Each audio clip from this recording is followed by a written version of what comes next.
Why are you reading 75 books this year? Well, it originally started with me it's weird because you want to be successful and nowadays it's like in any career you got to be using a lot of technology. Like I feel like, what I mean, it used to be strength and conditioning was like you train people and that was kind of it.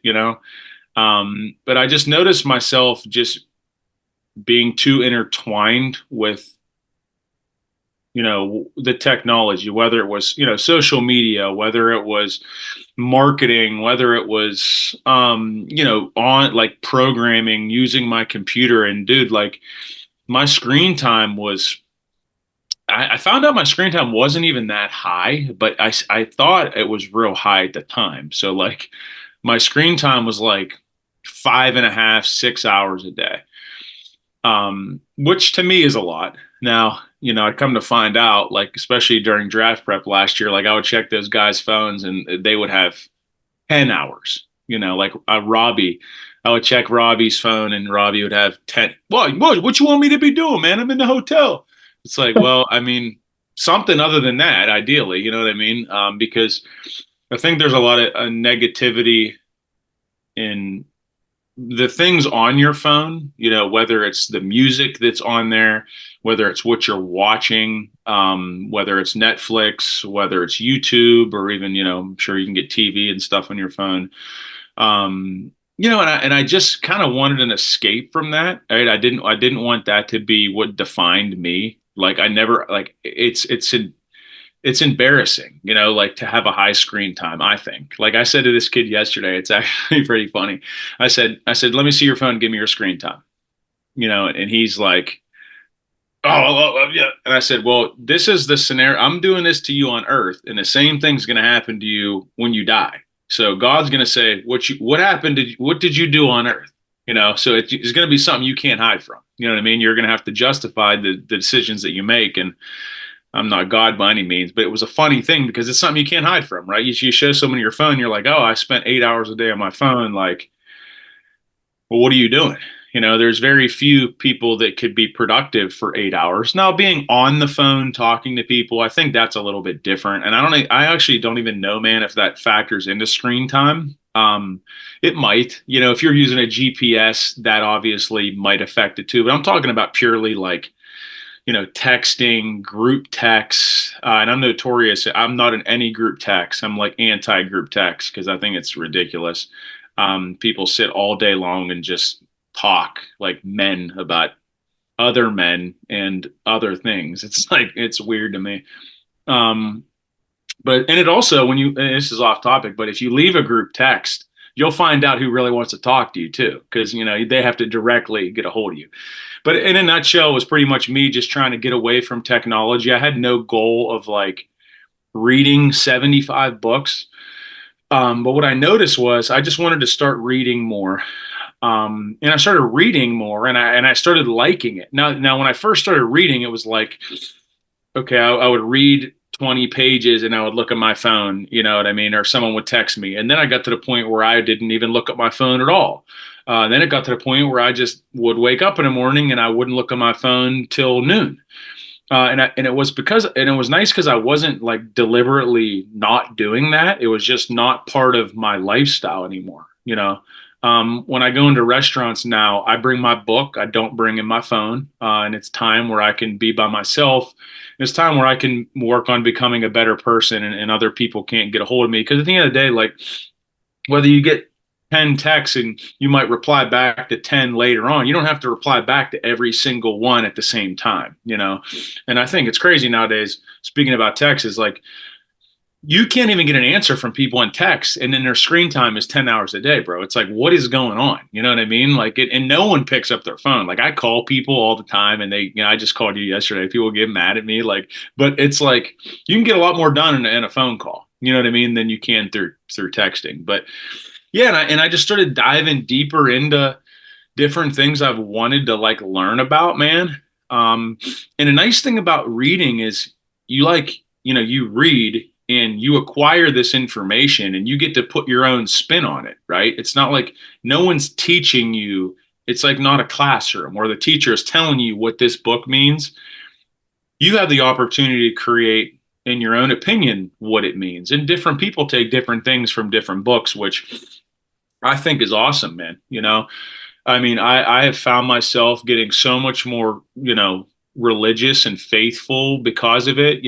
I've eliminated so much negativity, man. Like I've done this thing too where I don't listen to music at all anymore. Like, and I have to with my job, right? And I have to listen to the most diabolical music probably made. Um, but when I'm driving, I listen to audiobooks, and when I'm at home or whenever I'm sitting around, I read books. And man, bro, it's made a big difference in my life, man. And it's hard. I think a lot of people get turned off to reading because they they're reading the wrong shit. Like like for me, bro, I read I read nothing but religious books, like because I find it very interesting. Like one thing about me, like I said, I'm becoming more religious. Like I had a lot of questions about God, Jesus. Is this real? Is this how could this be happen? Like it's and so I just dove into it and I read a lot of stuff on it, and it's actually very interesting. All the evidence that that stuff is true. I've read a couple different books on that, and I can tell you, when we're done here. But bro, it's pretty crazy, and I find that really interesting. Like I like reading about World War II a lot, partly because my grandfather fought in World War II, specifically in the Pacific Theater, where a lot of people think World War II was just fought in Europe, but there was a hell of a lot of fighting in the Pacific Theater down there where we were fighting against Japan and stuff. And I find that really interesting, probably because I have close ties to that too.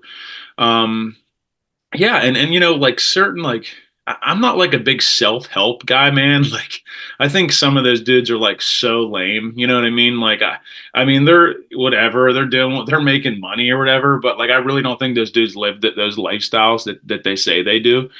Um, but I did, bro. I read 50 Cent's book, man, and it's a phenomenal book. Like, someone who came up from nothing and is talking to you kind of like how we talk is always cool. Because sometimes you'll read these psychological books and it'll be diving deep into personality traits and what happened when you were 2 years old. Like, I'm reading this book now. I forget actually what it's called. I just started reading it, but it's talking about like how you react to things, or like how you react to your dad now. He might annoy you, but might be because when you were a year old, he used to give you cold milk in a bottle, and and you never really realized that, but you resented him for it then. And now so it's like that's one of the things. Like I guess it's interesting, man, but like I like listening to people that are like more like you and I, like they can talk like without super educational feels to everything, where it can resonate a little bit more. But yeah, man, I've read a lot of business books, and it's been cool, the 75 book thing. I like right now I'm like at 41. But the thing is with that, it's like crazy because like some books are like 200 pages, but then I read the Bible and it's like super long. So like, you know what I mean? Like it's kind of take it with a grain of salt how many it is. It's probably I should do it per page, um, but it's interesting too because like who would ever thought I would have never thought I could do this, but then I do it and I'm like, damn, I could be doing a lot more stuff because bro, my life has not changed at all. I mean, at all. Like, I mean, like I'm off my phone a lot more than I am, man, but like I still work the same. I still see my family the same, but somehow I'm reading all these books and you might think you need all this time to read but you really don't. It's just, it becomes like, I don't know if you ever heard of the book Atomic Habits. Oh, it's It's a one of my popular book. favorites. Yeah, Yeah. but it's like that. Like, you put it into like like one thing I love to do is eat breakfast by myself at restaurants. It's like a positive thing that I like to do. Like I go to First Watch in Cranberry and spend $50 every time I eat breakfast because it's ridiculously expensive. And get a kale tonic. But like, that's a positive thing. And then reading is a positive thing. So, in that book, it talks about kind of attaching positive things together and it makes it easier. And it's true. You know what I mean? Like I'm not freaking, I think the people who just like read before they go to bed, it's like you're doing yourself such a disservice. I was telling someone the other day, it's like, can you imagine starting Game of Thrones, or like whatever you think the best TV show of all time is? A lot of people think it's Game of Thrones, and watching it for 15 minutes and then shutting it off, and then the next night watching it for how could you ever get into the show if you don't read for like 2 hours when you're actually alert and able to comprehend what it's talking about? Sometimes people read because it puts them to sleep rather than read to actually acquire the information that they're reading for, you know? So, yeah. My screen time is almost identical to yours, and I feel like it's so much screen time. Hmm. With my brother, I had similar exercise because he was talking to me how he has no time between anything. First question I asked was, "Let me see your screen time." 10 hours. Yeah. TikTok, Twitter, whatever, just packed. And I'm like, don't tell me you don't have enough time. It's just that your attention and your focus is on the wrong things. Hmm. Yeah. I think that so we waste so much time, bro. You know what I mean? We're just as humans, and that's the way the society has set us up. And and it's a fight every day where we have to resist a lot of the things that are put in front of us. And it's a battle, man. But you got to wake up and with your sword and your shield, because if you want to be a good person and you want to do the things you want to do in life, you're gonna have to fight temptation of laziness, a lot of different things, and it's hard because it's not like it used to be. Kids, like, I always laugh. Like, people are like, all these kids nowadays, all they do is play video games. Well, it's like, bro, the video games are unreal. So, like, that's why they do. You know what I mean? Like, it's not like when I was growing up, I was playing Mario and stuff like that. Like, the game, you could only play it so much. So nowadays, the games are phenomenal, right? You could play them for 10 hours. You could play with your friends. So you're getting a social aspect out of it too. So, we have to do a good job to get kids to realize that there's other really fun things to do too, because you're fighting against something that you never had to fight against before, man. You know what I mean? Like, it's the release of dopamine when but right before you snipe somebody is the same release as, right before you touch, home base when you're playing tag, so it's the same thing. And I think a lot of people lose sight of that, man. We're fighting a lot of battles, and we just have to be there for kids and understand that and help push them into right directions, and not just say, "Oh, this is stupid." You have to actually understand it, man. It's the introduction of new adversaries. It's things that each generation that moves forward will have something new that the previous generation didn't have, different temptations, different distractions. So when you're trying to set good habits, the hardest part is always the beginning. So, like you said it in the beginning with reading, how did you gradually increase? You went from checking your phone after reading 10 pages or whatever. How did you stick with it? What kept you in the process? Yeah, I think that a lot of that is what I was reading, because like there's books now that I like. I'm like, I saw a quote one time. It said, like, never finish a bad book. And I just finish every book because once I start something, I want to finish to give it the opportunity to earn, you know, me liking it, I guess, because you watch a show and it ends up being good in the second season. Well, I don't know. It's kind of the same thing with a book, right? You don't want to give up after the first two chapters. But for me, it's finding things that I like, man. You know what I mean? Like, and just when I find something I really like or something I really need to work on, like, there's this book called Good to Great. I don't know if you ever heard of it. It's a business book. It's actually a phenomenal book. One of my good friends had recommended it to me, and I read it in 2 days, and it was like 300 pages, because I wanted to gain that information from that book as quickly as possible to apply that to my career. So just finding the right things, I think, is probably my biggest piece of advice, and then just understanding that it's like your whole life. So I'm 38 years old. I never read. So it wasn't part of my life. So to create something new in my life at this age, I have to beat it into my head and teach myself that it's very, very important. Like, over the last year, dude, I don't even like I won't even watch anything that I can't learn from, like on TV even. Like I watch a lot of YouTube, and I find myself watching, like, it'll be 10 o'clock and I'll be watching a video on, uh what is communism or something. You know what I mean? Like, and it's like, because those are like terms like a lot of people know, like what communist, some people don't even know, they just know the word. And I find myself just wanting to know that stuff. So I think just my big thing is when it's pushing learning is just finding things that you really like and you want to know about, and then putting your foot down and just forcing yourself to do it. Because like you said, sometimes it's hard to start it.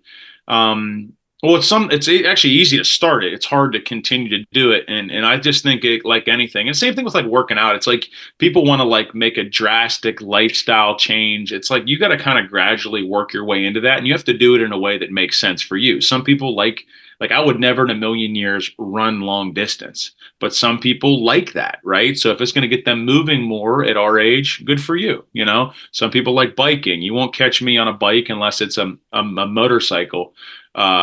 And I'll probably be in the sidecar because I don't even know how to drive a motorcycle. But you know what I mean? It's just doing what you like, I think is really important rather than just, kind of switching up into something that you might not gravitate to, you know. Switching gears. So one thing I'm really fascinated with is everyone becomes an expert on Twitter, Instagram, in particular in your field, training athletes. There are some wacky exercises I see people doing with professional athletes. How do you know what's a fad, what's kind of made up, and how do you know what's actually a core principle of someone's training philosophy that's actually going to benefit the athlete? Yeah, so that's a good question. I think a lot of the foundations of strength and conditioning have been around since they were doing this stuff in Ukraine, right? Or if you've seen Rocky Four, I'm sure you have. If you haven't, I'm going to shut this off right now. It's my favorite Rocky. So Yeah.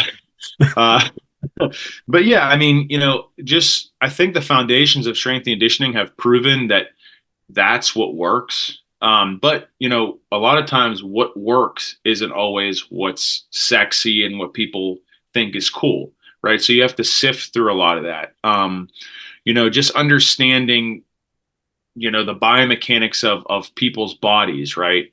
And I think too, like in terms of education with strength and conditioning, man, like if people like you should have like if you're a trainer, man, and the thing with training is like you don't have to have a degree, you don't have to have certifications. Now that stuff is like, you kind of want it to put it on your resume, but a lot of the people you see online and stuff, they don't have that stuff, right? And that's the hard thing to do. And I think that in the future they're actually going to be making strength and conditioning more of a licensed type career, where you have to have an actual license to do it because, let's face the facts, you could kill somebody training, right? Especially with running stuff.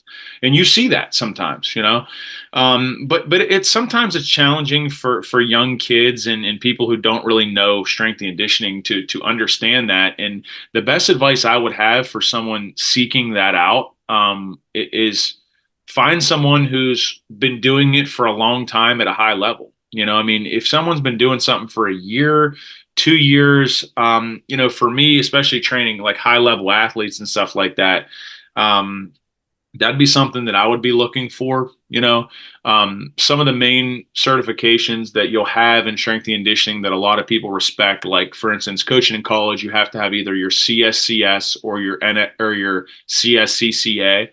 And those are pretty much like the licensed ones now. Like, I don't even think you can get a job nowadays without those.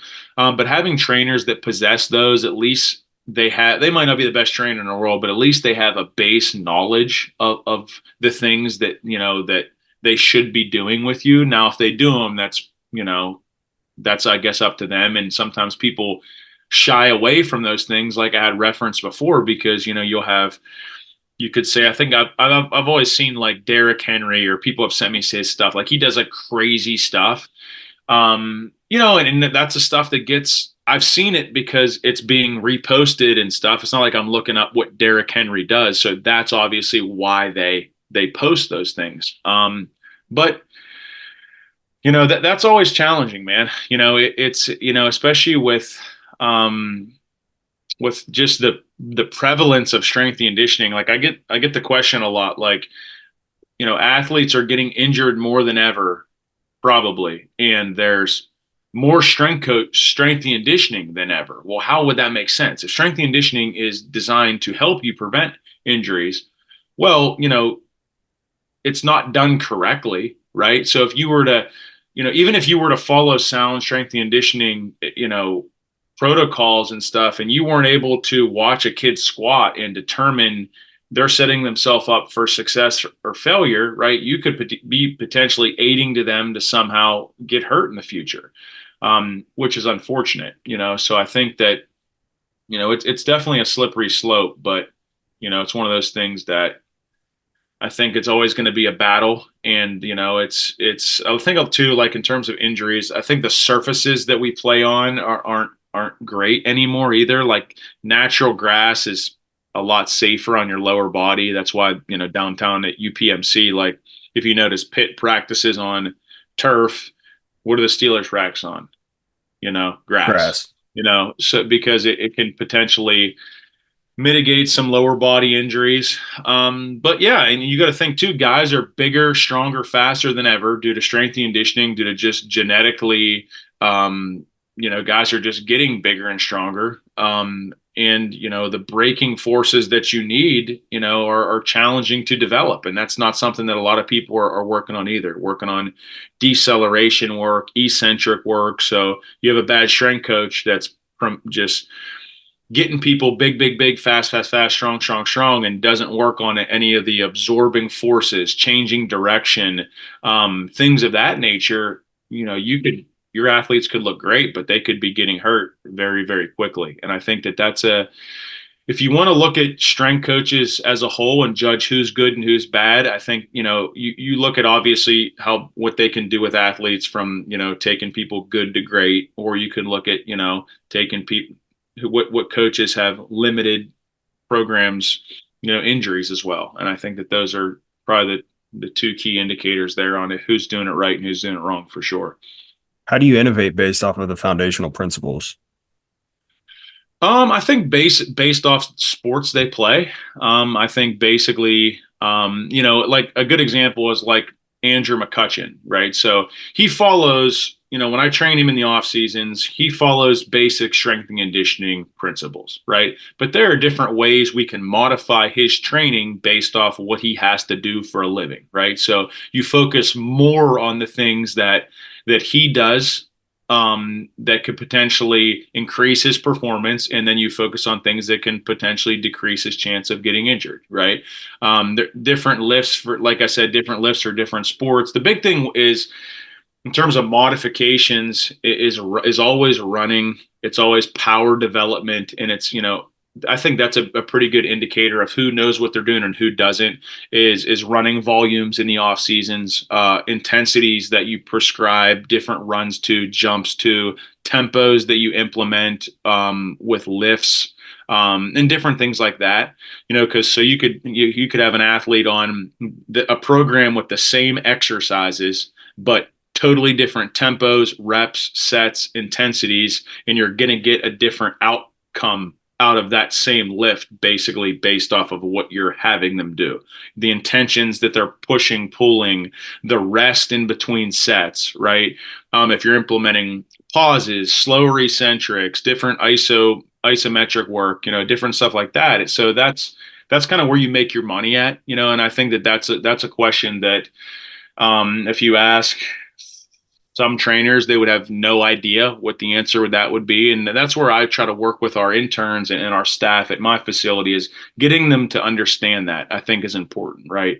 Getting them to understand that, athlete is ultimately in your hands, and all their success, I always tell people, their success is on them. If something bad happens, it's on us. I never want credit for anything that we do with our athletes. I train them for a little bit, smack them on the butt, send them on their way. And I hope, that everything works out well for them. But, in the time that they're with us, we have to make sure that we take care of them, and we do things that are, going to develop them at the lowest possible risk of getting injured, and to develop them in a way that the next time that they see that their sport coach sees them, they identify strengths in their repertoire that they didn't have before that will give them a better chance of being successful in that sport. And every sport has different demands. And I tell athletes all the time, I should be the only person that sees you tired. I should be the only person that sees you struggle, because the things we do here are to help you the next time your sports coach sees you, to ensure that you go up higher in the depth chart. You're not sitting out of practice. You're not sitting, getting stim while they're practicing, or sitting in a tub when they're practicing, and you're able to put your best foot forward from the things that we trained in the off season and during the season. And I think one of the most commonly neglected things for athletes too is in-season training as well, because it's critical, especially if you're playing a good team where you play a long season, man. There's no such thing as maintaining. It is getting stronger all year long, because at the end of the day, your most important games are at the end of the season. And I think if you look at, so I do the strength and conditioning at North Allegheny, and if you were to look at our the last couple seasons, at the end of the season, I mean, our players have been significantly stronger and just as big as they were, at the beginning of the season. And when it gets cold out, it's nice to have the extra weight and the extra strength, because you're going to need it. Volume, intensity, rest. Talk to me a little bit about load management versus underpreparedness, and how do you find that line? Yeah, so man, that's an in-depth question. So it depends on how the state of the athlete when you get them, right? Because a good example is like we talked a little bit about Division III football earlier. Division III football is interesting because you get the kids in and you have no idea what kind of shape they're in, right? Because unlike any other football. The kids come into camp and you pray they've been training, and a lot of them have, but then some of them haven't. But they're on the same spectrum at that point, right? So that there is really trying to do your absolute best to push the ones who are in shape, with intensity, with the correct intensities, volumes, but also push the other ones and not have them get injured, right? So that's a challenging battle that you fight, and you fight that in all levels of football, right? I mean, I've trained a ton of NFL guys, and you played in the NFL there. There's guys who freaking go to the camp, and these dudes are not freaks. Like, they're fat, sloppy, they don't work out. Everyone thinks these dudes are like mutants, and now there are some, and they can justify being a mutant, and some of them are just freak workout guys. But I would say the majority of them go into camp in shape, but some don't go in shape at all, right? So it's tough even at that level, and that's why you see guys get hurt so much in the NFL too, because you're asking them to operate at an intensity where they are getting paid millions of dollars if they're successful. So if you don't train at that intensity, you're going to potentially get injured, right? But yeah, I think that just taking on an individual level, athletes, and prescribing volume, intensity, rest that is applicable to them is the best thing that you can do. But if it's in a team setting, it's more challenging to do. So you just kind of have to know your players. I think one of the best things you can do too in a team setting is like a readiness test, where I'm not sure if you've done those, but how do you feel today? How did you sleep last night? Where are you sore at? Right. So you can kind of justify some of the things you do in strength and conditioning with knowing that information. For instance, if a lot of people are sore, and even in the guys in the team who are in shape are sore, you might think, oh, okay, I may need to dial back some volume today. I still need to keep my intensity high if I'm lifting in camp, because we have a game in a couple weeks, right? So yeah, I mean, you play with intensity and volume throughout the season. I heard a strength coach say one time that you watch the team warm up. If they're talking a lot, they feel good and they can train hard that day, which when you hear the word, if people don't know, intensity means like fast, hard training. It's so a good example of intensity to describe it to people is like, okay, so one set of 15, even if you do 15 reps, it's not very intense. One set of 3 is more intense with heavier weight. So, and the same thing when it comes to sprinting, like you could say to somebody, okay, today we have 20 100-yard gassers. We're going to run them at 50%. That's not intense, right? Intensity would mean you're doing 10 10-yard max effort sprints where the intensity is in max effort work. So like that's what you're always playing with too, right? And there's people that follow like a high-low model. There's people who do like linear sprint days followed by tempo days, and there's different stuff that you have. A lot of this stuff too, you have to work with the sport coaches too, because for instance, coaching a football team, they're going to be sprinting on the field, whether they're doing one-on-ones or something like that. They're going to be running faster than they normally would probably when you tell them to run. So when you're gauging running for the next day, you have to keep that in mind. So I think that answers your question. Especially, the thing is, it's more intensity volumes to me are always, it depends on what kind of periodization model you follow, but those apply a lot more to running than lifting, I guess. But during the season, you are going to see a shift in lifting volume because you're getting some volume on the field there. And it's going to be more of an intense style of lifting, especially like if you have a bunch of young kids too, like they need volume. Like if you're seventh graders and stuff like that, they don't even have in my opinion, they haven't even earned the right to train intense yet. That's why it doesn't make sense to have a little kid max bench press or stuff like that. Now you could max jump them, max sprint them, but in terms of lifting stuff, like their volume should always be high for years so they can build their CNS up to be able to handle actual max effort, high intensity work. So What behavioral signs suggest to you that an athlete is either underperforming or not giving their best effort, or maybe, for lack of a better term, a little bit soft? Because one college coach I spoke to recently was pretty open. He was like, I'm struggling meeting some of these kids where they're at. He's like, they tell me they have sore hamstrings. He was like, when I played, he was like, my hamstrings were sore every single day. So it's what do you use to determine if a kid needs pushed harder? it's another good question, man. Again, if you referenced a coach to a player, in my opinion, that coach needs to understand that player to understand what he means by that, right? So, like, if you have like, for instance, I have say when I was a strength coach at Youngstown State, I have kids who were the tough, hardworking kids, and I have some kids who were always trying to get out of stuff. So if each one says the same thing, and this one has been training all summer and says, Coach, like my hammies are super tight, or during draft prep, that happens a lot, then I know that kind of what is actually happening. So knowing the kids' mentality, I think I think one of the easiest ways to do that, man, is doing like a readiness test where you actually, like for instance, for draft prep, that issue happens to me every single day. Right. And so that's something that I had to find a better I couldn't go off of just feel because I don't know well enough. I couldn't go off of visually, because sometimes guys are just going to go hard all the time and potentially set themselves up for injury. So we do like a jump test. So we get them in, we do a max effort jump. Okay. When they first get there. And then every day before they train, they max effort jump.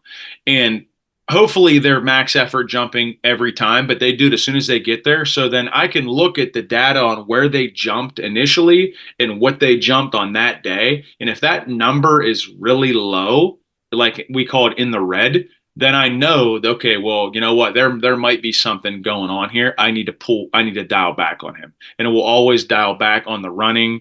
Now that's hard to do when it comes to, like, say you're talking at Robert Morris or something like that, where a kid tells their coach that, right? Because you're not really going to have the technology to do that. You don't have the time to do that. And, it puts you in a tough situation. My best advice for those situations is always probably just err on the side of caution, because, and I hate to say that because it sounds a little, and I hate the word soft, I guess, but it does sound a little soft. But what would happen, man, if that kid was telling you the truth and they got injured, right?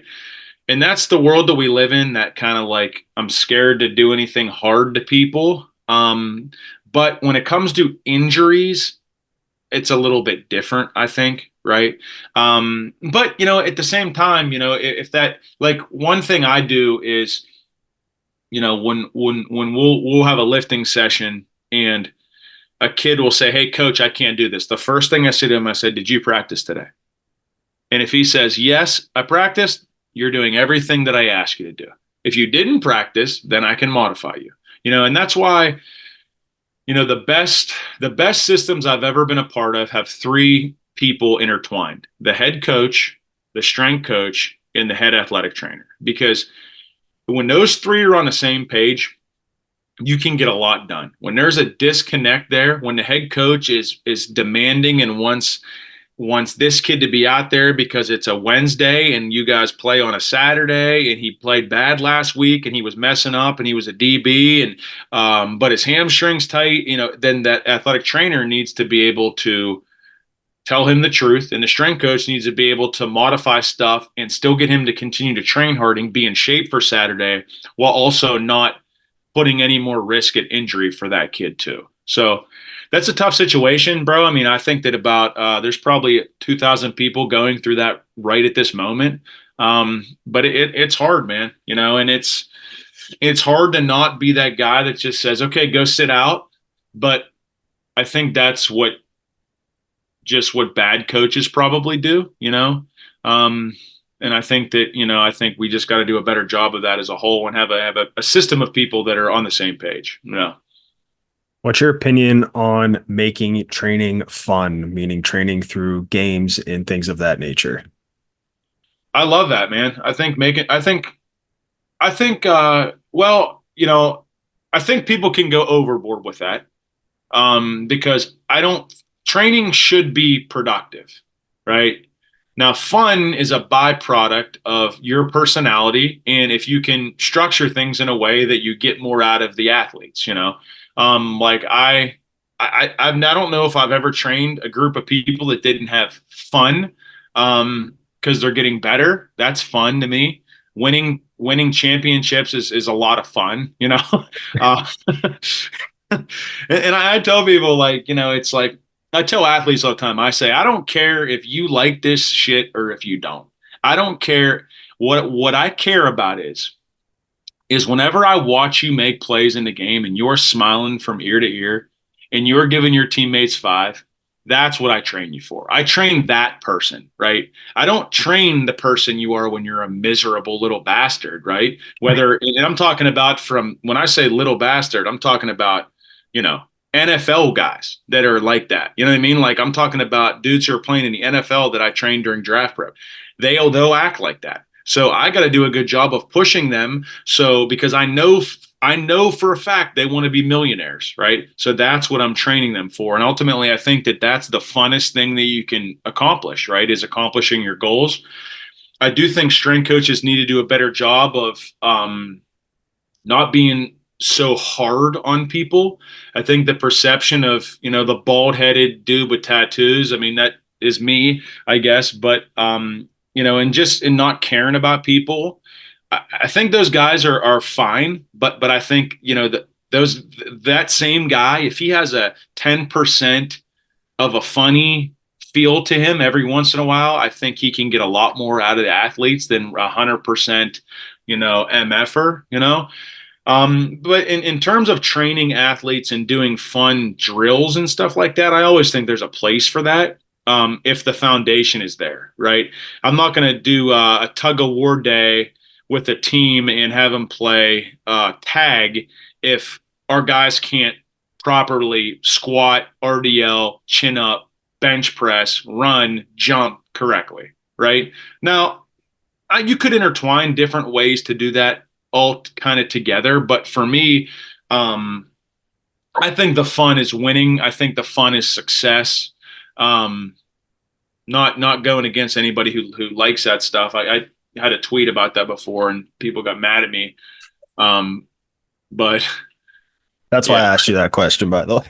yeah. I mean, every I time, agree. Hey, I agree with you. I I used agree with to, you. I used to like tweet all kind of stuff, man. Like, and the problem is I was tweeting all this stuff that was real true, and people don't like it, man. Like people don't like the truth, man. Like they want to be told the things they want to hear. You know, they want to be told, you know, that the nonsense that their buddies are telling them, and so I just kind of stopped saying stuff, man. And I'm talking about grown men. They don't want to be here. I mean, you know what I mean? Not kids, like other coaches. And like, I remember when I was like 27, when I was first starting my business, I would tweet stuff and people would be like, I can't believe you tweeted that. I'd be like, what? Like, you know, like kids need to do this. Like, yeah, but so and so is going to see it. I'm like, so? But like, you know, it's pretty weird, man. Honestly, you know, it's weird how people don't like to know their faults and don't like to be told better ways.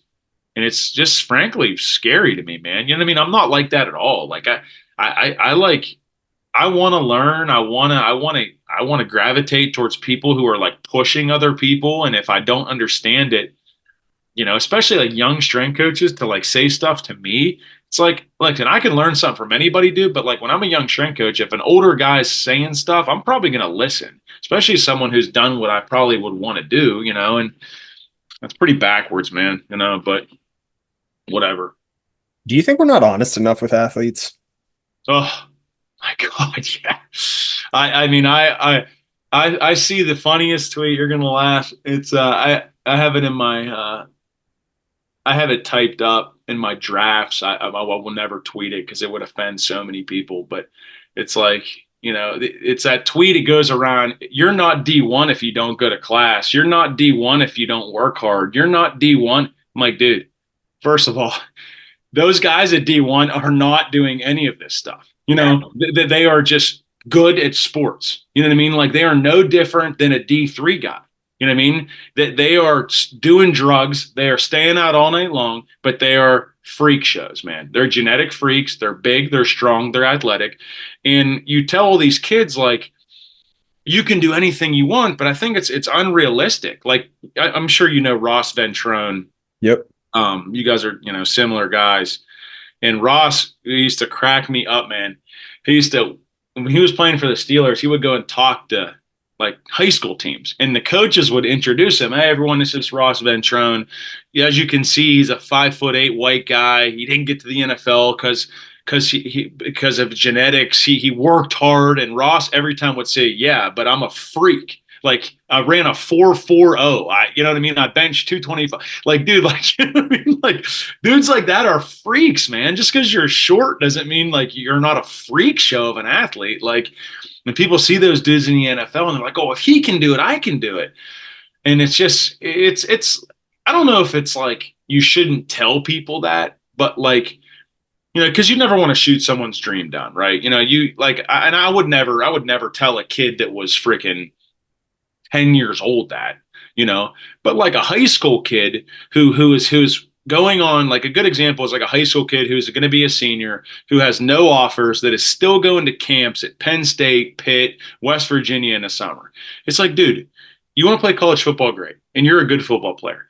Go to the camps that you actually can play at the schools. Like, you know what I mean? It's, you could probably walk on at these schools and that's cool, you know, like, but go to camps where they actually know who you are and want to know you, and you know you can actually potentially give yourself the opportunity to get a scholarship, right? You know, like the aimless, you know, pursuit of goals that are impossible. You know what I mean? I think it's crazy. You know, the kids who, you know, like, you know, I don't know. I go back and forth sometimes with like, you know, kids who play multiple sports. Like, it's like, yeah, like you see that quote of the time. It's like, well, 80% of NFL players played multiple sports. Like, yeah, well, they were all freaks. Like, you know, if you're a freaking baseball player who might not play college baseball and you better focus on baseball, like, or you're not going to play, then don't play another sport, bro. Like, if it's your senior year, you know what I mean? It's like, give yourself a chance. You know what I mean? Like, and you get this advice from all these coaches who, all the high school coaches who say that are telling you that because they coach a sport and they don't want you to quit the sport. It's not true. It's not true advice. You know what I mean? Like, so yeah, I do think we need to be more honest. You know, I think, you know, I always try to live by the quote though, you know, say what you mean, but don't say it mean, you know, like just try to get people to understand that perspective. Don't shoot people's dreams down or be that guy, but also paint a picture of what it's really like. I tell every kid with recruiting, if you think you're going to go play college sports, which a lot of you can, go up and watch practice at Westminster. Go up and watch practice at Slippery Rock. Go talk to the players. You will see some 6'3" black dudes who are built like this and who are will put you in a garbage can. You know what I mean? Like, so it's not like you're gonna go and see these bums, dude. Like now, sometimes on those teams at any level, man, at D1, some of the kids in the team suck that are even just, that they'll never play. They don't look great, but you get what I'm saying though. Like, dude, these dudes are good. Like, if you're a starter at D3, D2, whatever, you are a good football player, dude. Like, you know what I mean? Like, now if you're a fourth string guy, you might stink, but if you're good, you're good, man. And a lot of kids, high school kids, don't realize that, man. Usually kids who are really good D2 player or D3 players could probably be good D2 players, man. And kids who are good D2 players, like good ones, could play Division 1, like, and it kind of works its way up, man. But I think more honesty is always good in life. I think that's something I'm really trying to figure out is, like you said, you don't want to be the dream killer, but at some point, truth needs to be laid down, or else it's just going to smack people in the face Yeah, because there's levels and tiers, right? And everyone has their own band inside themselves, right? The bottom of their band and the top of their band. And so it's any type of training, recovery, whatever you want to call it, is to push you to the top of your own band. And the problem is, I feel like most athletes, and this is not even just this generation, but I would say probably more recently, we tell athletes what they want to hear, and they end up at the bottom of their band because they don't learn how to kind of push to that top, and then they don't get what they want, and they're upset about it, and then they become the people telling the next generation, "Hey, you need to do X, Y, and Z."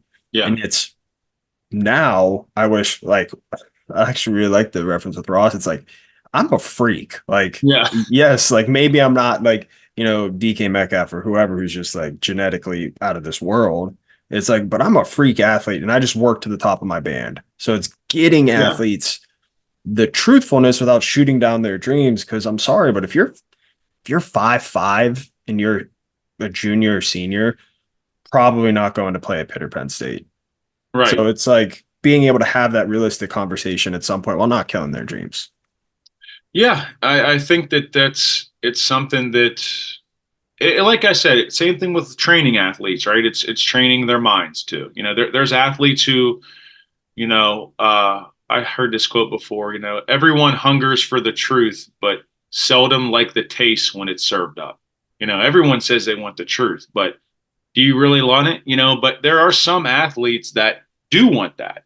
And like I'm like that, and like that's why like I think I'm the way I am because I mean I was in high school, I was a really good athlete. I mean I had some Division 1 offers, but I had everyone telling me that I was so good in this and that, and like my grandma, I remember just hyping me up, dude. You know what I mean? God rest her soul. She was my biggest fan. My dad hyping me up. My family, my friends. But like, I needed someone to be like, dude, you are not that good. Like, you know what I mean? Like, like, I think it could have made my athletic career longer than it was.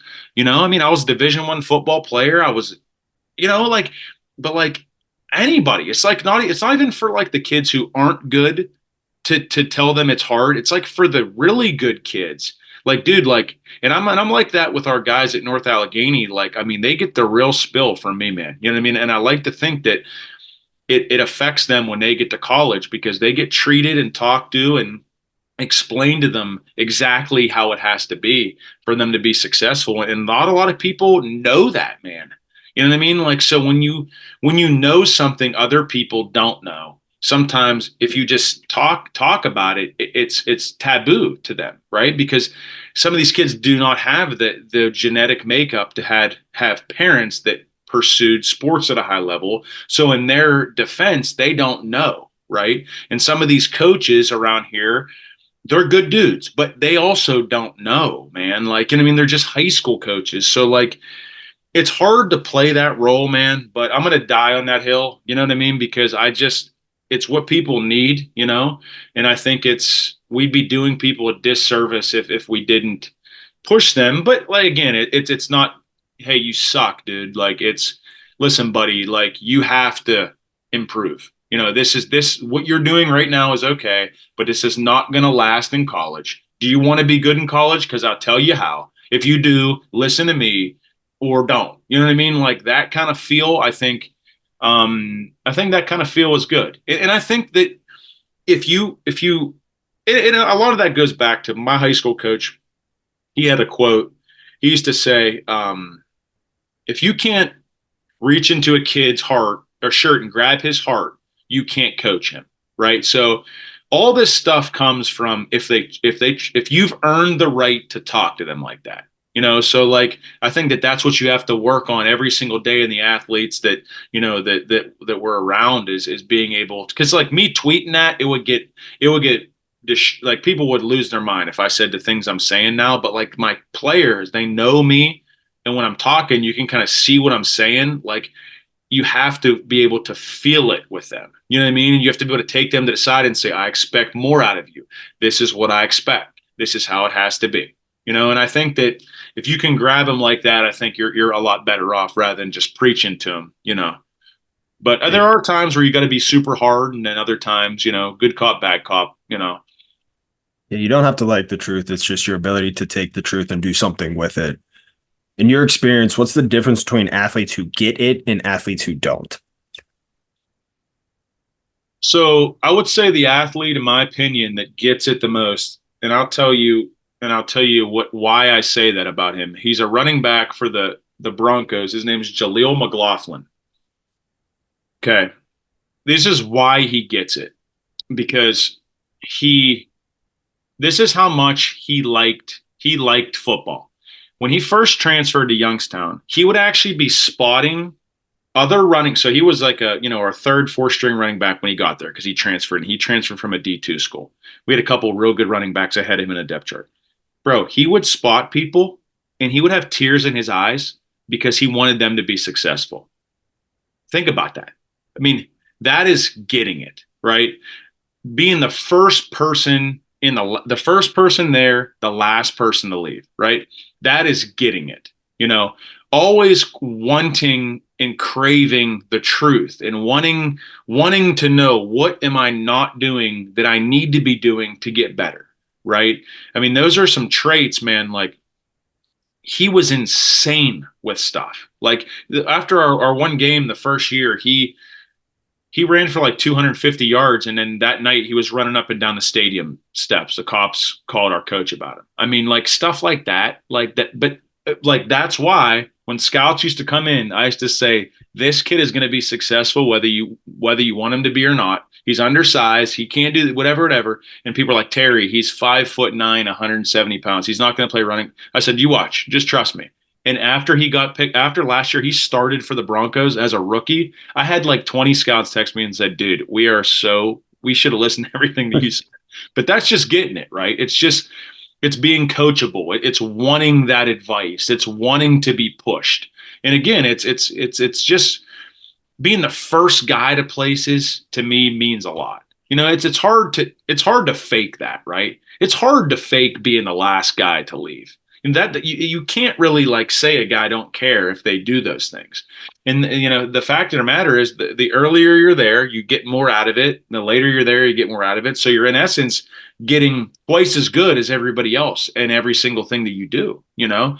And then people who don't get it, to me, are just who are just selfish is a bad quality. Um, it's you know, it could ruin a team, man. You know, people that think they know better than the coaches. I don't know what you would call that term. You know, but it's tough to be around people like that, man. You know, people that when you coach, you know, in the back of their mind, they're questioning what you're saying is always a bad feeling as a coach. And you know, when you get that feeling, it's just the kid is limited, you know. Um, I would say those are probably the two biggest things for me because at the end of the day, most people work hard, right? You know what I mean? Like working hard Like I didn't really say that about Jaleel, right? I mean, he's the hardest worker I've ever met, but it wasn't something striking to me. Like everybody kind of works hard when you tell them to work hard. It's like what they do when you're not telling them to do something, right? Um, so I would say those qualities on each side are pretty evident to me when someone's going to be successful or be a failure. Yeah, it's the kids who, like you said, know more than the coach. I always say it's like narcissistic ignorance. They think they know everything, but Yeah. they actually know nothing. But even in getting an opportunity to work with you the last couple of years, it's every single year with the defensive backs I work with, I can reasonably guess outside of just pure talent, which is obviously, number one, the ones that are going to stick around or at least get a chance. Yeah. And it's hard to, going back to being honest, when you're talking with some of these guys, I'm going to make name drop them. Andre Sam was one of my favorite. Oh yeah, you knew he was going to make it. Yeah. Yep. My favorite of the last however many years to work with. Hmm. And it's like he was everything football. Yeah. Didn't have to tell him to do anything. He just did it. And then Yep. there's other guys who aren't like that at all, go half-ass through the drills, who always have something to say or complain or can't take coaching. And Hmm. it's very difficult in that honest space to be like, you have to figure it out. Look at someone like Andre, and I don't like comparison in that sense, but it's like he does it all the time and no one has to tell him to do it. Right. It's like it's a feel thing. And it's it's super unique. And I feel like honestly, scouts probably don't take that enough into account. Yeah. Well, that's why it's important. And I tell all the guys, like, what are people in your organization, when I mean college, what are they saying about you? From your athletic trainers? Like, do you think any athletic trainer didn't like Andre? Like, do you think any strength coach didn't like him? He's, you know what I mean? Like, exactly, you're gonna like him, you know? Like, every year the guys who like I know we're gonna make it. Like Andre, he texted me like a month ago.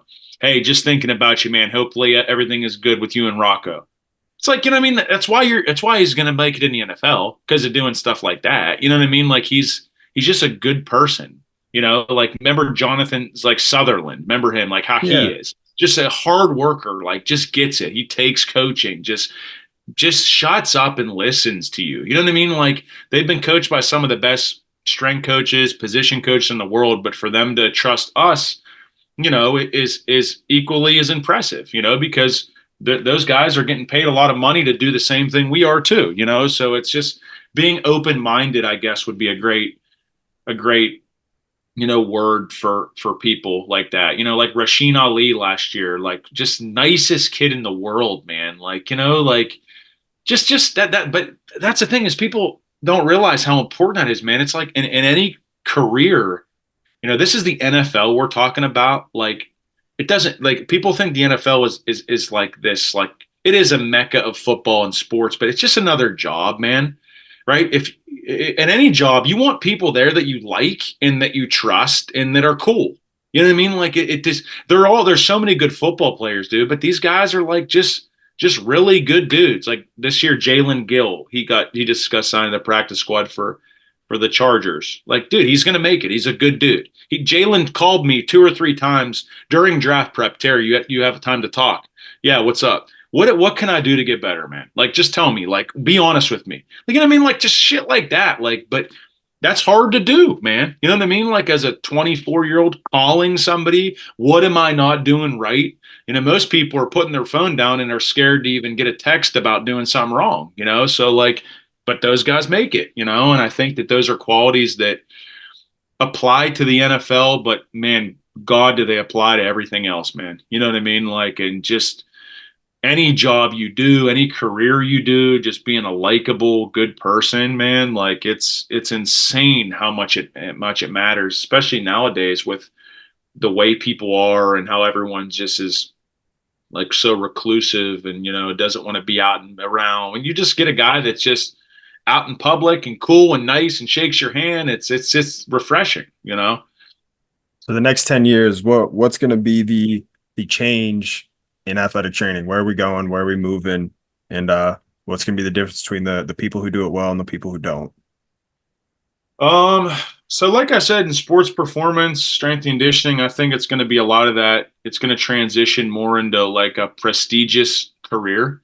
I think now, and I'm guilty of this, the sweatpants and cut off hoodie and the look is fine. You can be intelligent and wear whatever you want, but I do think that it's going to transition more into guys looking more professional, being more intelligent. I'm sure you noticed, but a lot of times now, and like especially in Division 1, these strength coaches are getting that like assistant AD title on their door too. So it's like they're in charge of something, not just a strength and conditioning aspect. They have a say in other things. And I think that, like I said, I think it's going to become more of a physical therapist feel than a strength and conditioning feel. I think a lot of what they're going to require and the way people are going to do things is going to be a lot more professional than it's been. Because that's what people deserve. People deserve a strength coach that has the ability to program for them correctly. Anyone could take people out into a field and set up a bunch of cones and do a bunch of stupid stuff with them. And like, no offense to anybody who does that, because that's fine for people. But it's just back in the day, I'm sure people used to do, it's like construction workers. Like, who are you going to hire to build your house? A guy who just does it part time, or the guy who is a full time dude, professional company? You know what I mean? And I think it's going to be more like that kind of thing, personally. Just because too, like a lot of the liabilities behind it are different than they were, and with all the mental health stuff, I think you're going to have a lot of know-how in that realm, because you're going to be dealing with a lot of stuff, man. You're going to be dealing with, and as a strength coach, the famous motto or saying is, you get to know every kid on the team. And other position coaches just know, their coaches, and sometimes you don't even know other position coaches. But by knowing everyone on the team, sometimes they confide in you. I mean, I can't tell you how many kids I freaking took to the grocery store or had serious conversations with a lot of stuff, man. Like a lot of stuff. Um, and I love doing that because then people trust you and it makes you feel good, because like we talked before, and then you can coach them. But it's also scary too, to not be a health professional and have kids talk to you about some serious stuff. You have to really be able to have those conversations with them, and be able to refer them to the professionals who can take it to the next level too. Because unfortunately, some of these kids in college, high school, they don't want to sit and talk to a psychiatrist. But that's who they, really need to talk to, but they're not going to go do that. And we're not able to do that, right? Because that's out of our scope of practice. We can't sit there and give someone freaking advice on, but you have to be able to give them that surface level advice and and have the ability to push them in the directions of the people that are professionals that can actually handle the situation better, you know? So Most important position in any organization, strength and conditioning staff by far. That'll be my opinion forever. Show me a successful program, you'll see their talent and their culture. To me, that's always set by strength and conditioning. Can't thank you enough for coming on today, my friend. If people want to reach out to you, they want to find you, where can they get at you? uh just it's either Grossetti Performance or Terry Grossetti. Most of our stuff is just our business. I think my Twitter is just me though. But yeah, I appreciate you having me on, man. It's always good to catch up, and hopefully some of the things I said can resonate with some people. And if I offended you, I'm sorry, but it's just how it is. No, no, you did not offend me at all. But even if you did, that's good. I think everyone needs to be offended a little bit. Well, not Uh, you. I meant more the viewers. they need to hear it too. Uh, Appreciate you guys tuning in. Check us out at athleticfortitude.com. Like, rate, subscribe, download the pod. Thanks, guys. Thanks, brother.